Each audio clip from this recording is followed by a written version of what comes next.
So, ayun mga kasangkayan, bali magluluto ulit tayo ng ating ulam. So, ang ating lulutuin is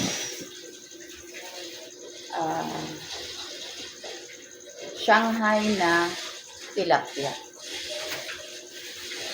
So, wait lang, inom muna tayo ng kape mga kasangkayan.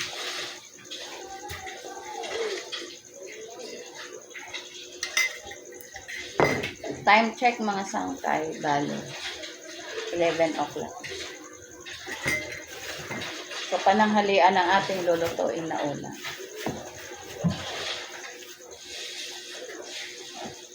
So, bali ito siya.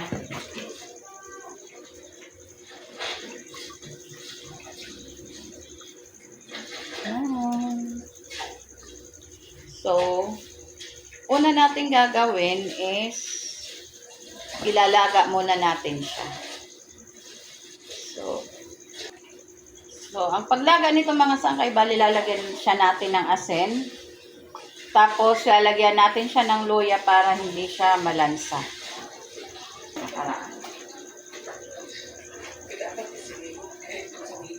Tapos lagyan natin ng asin.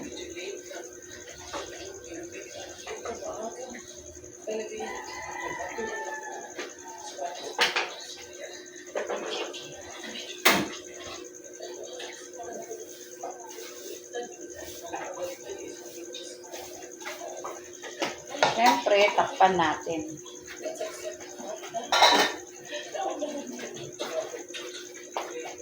Tapos, habang niluluto natin yung ating tilapiyang isda, so, maghihiwa tayo ng sangkap dun sa ating isdang Shanghai. So, ito, siyempre, hindi mawawala ang sibuyas. Maglalagay din tayo ng kaunting carrots.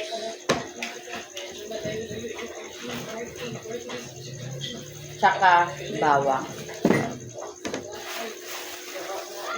Siyempre, yung ating wrapper. Mga sangkay, may wrapper tayo. Ito yung nagturon kasi ako nung nakaraang araw. Bali, may natira. So, ito yung gagamitin natin. Ayun, hiwa na tayo.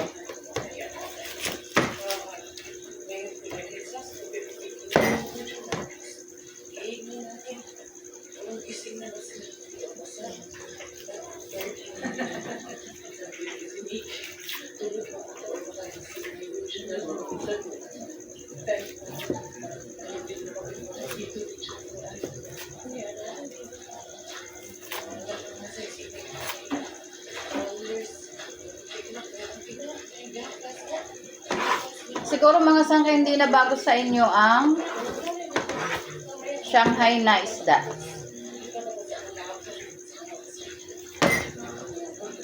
O baka ginawa nyo na rin. Pero mga sangkay, pasensyahan nyo na kung halimbawa iba kung paano nyo lutuin at iba naman yung sa akin. Kasi hindi naman tayo magkakapareho, di ba?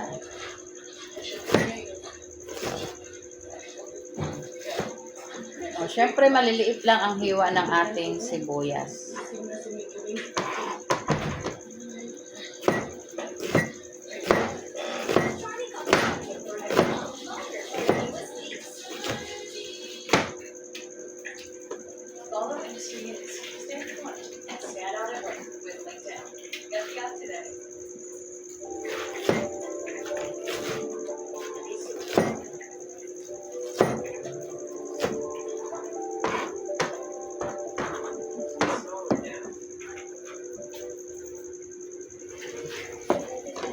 Siyempre, ang ating bawang.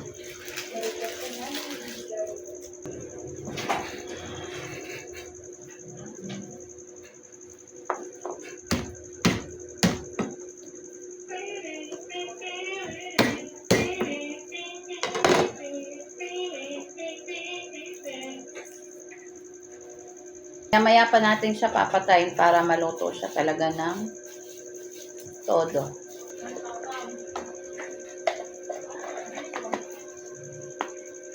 Try natin mga sangkay.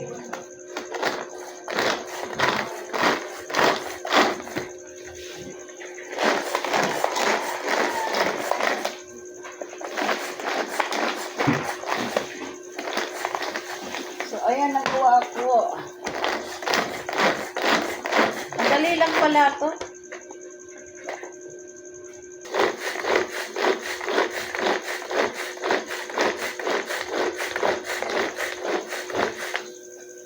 So, ayan mga sangkay, oh. Pinong-pino na siya. Ayan. O, diba? So, okay na to. Yung ating carrots naman.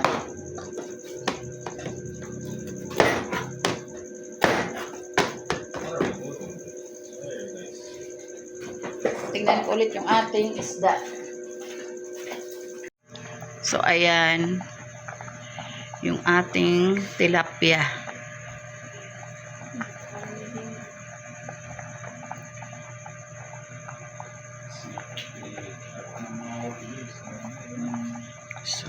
So, habang pinapalamig natin yung ating tilapia para mahimay, maghihiwa muna tayo ng ating carrots.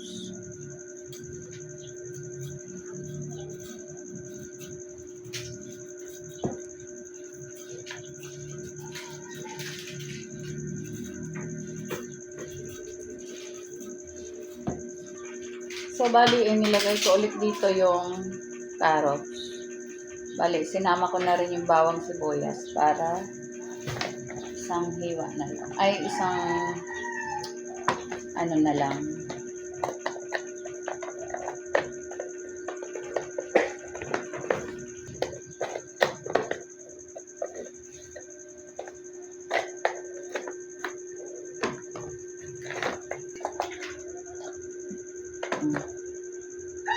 Pino na siya.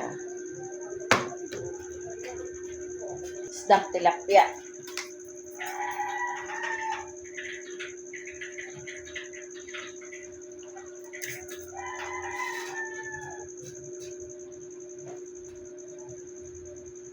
It's hard to understand my neighbor.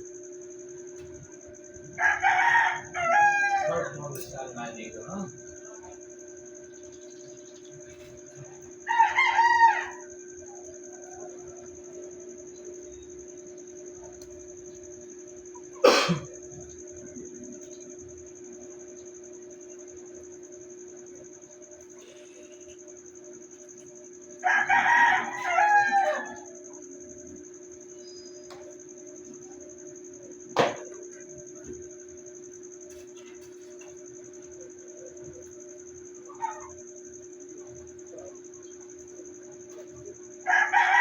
Ito na siya.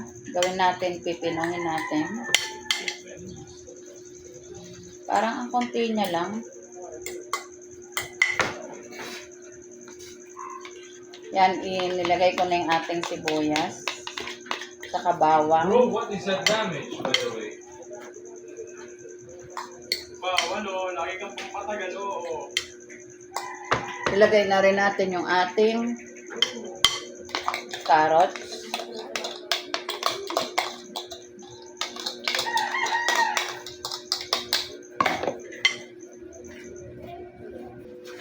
Ayan, paminta. Pinong-pino siya mga sangkay.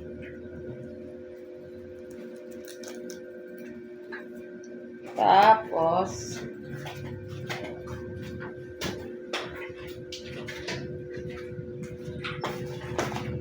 ito yung galing Poland. So, What is that damage? hindi ko na siya lalagyan ng asin kasi maalat na siya mga sangkay.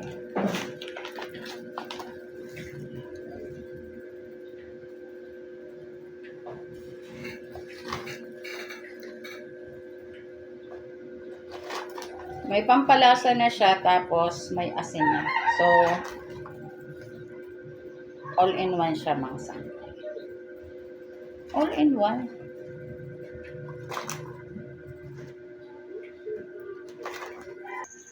isang pirasong itlog mga sangkay.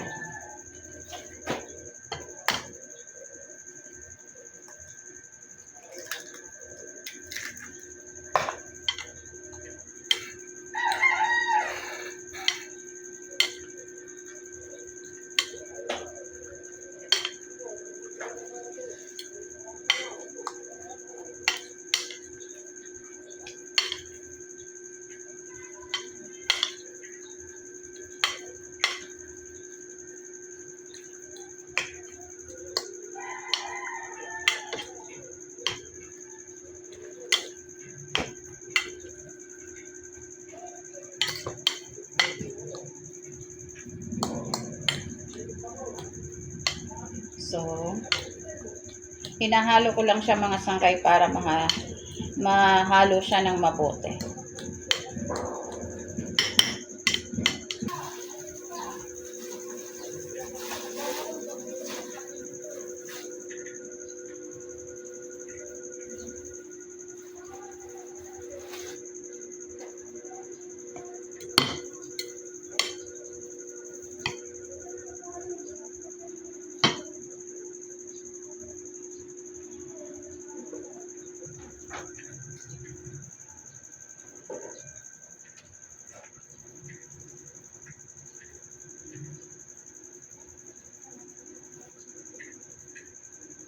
Ayan mga sangkay. Pasensyahan nyo na hindi ako masyadong expert pagdating sa pagbabalot.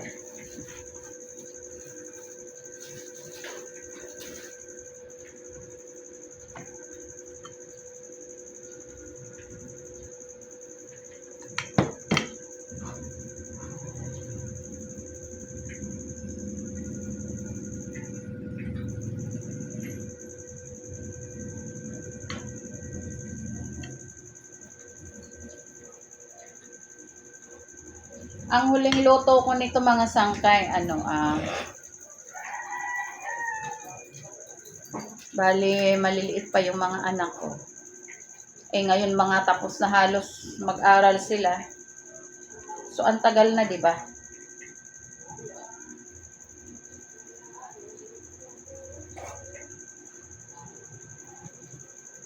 Ngayon na lang ulit na ulit.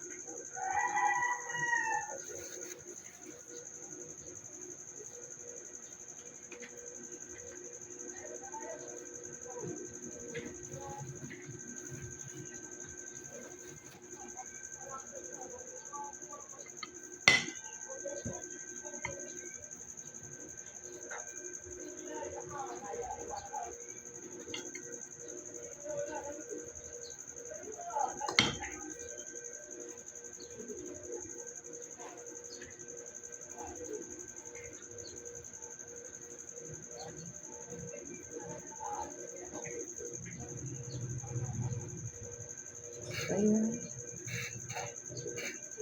Kung ilan ang aking nagawa mga sangkay, update ko kayo mamaya. So, mga sangkay update sa ating nagawa is, ito na siya. Bali, 16 pieces lang siya mga sangkay.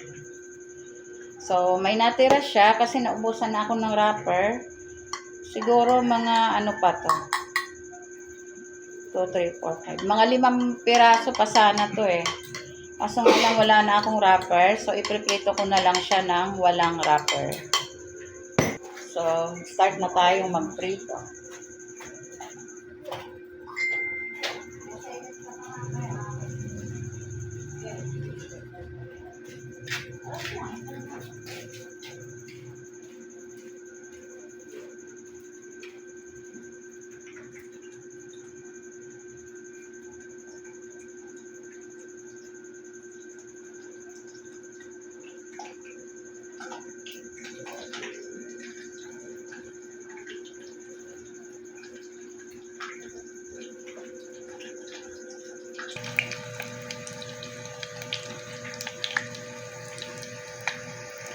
So, ayan, mamaya ipapakita ko sa inyo pagluto na.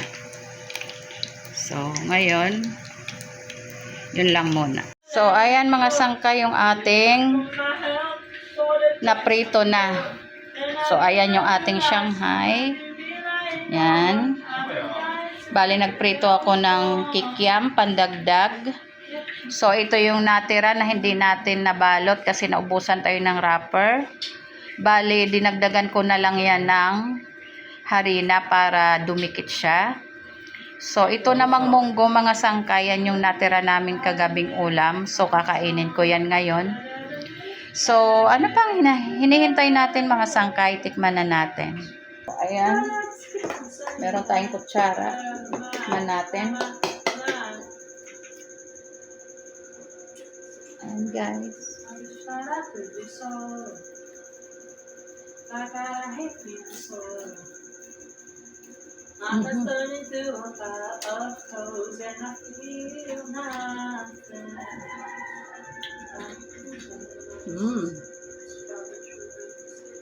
Sarap niya mga sangkay.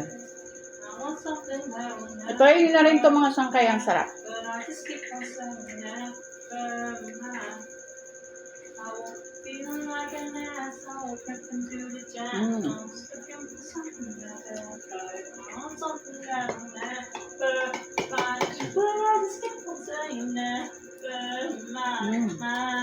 Sarap. Tapos ito naman yung ating nilagyan ng harina na natira. So, try din natin.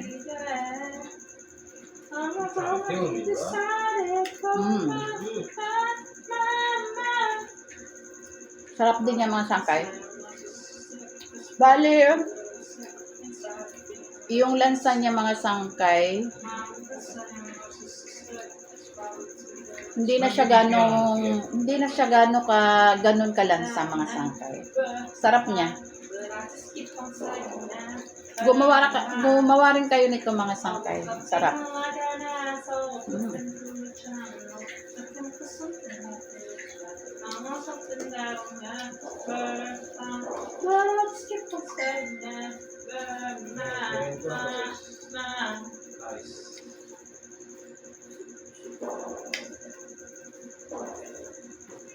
So, yun lang mga sangkay, mga kasangkayan kasi kakain na kami.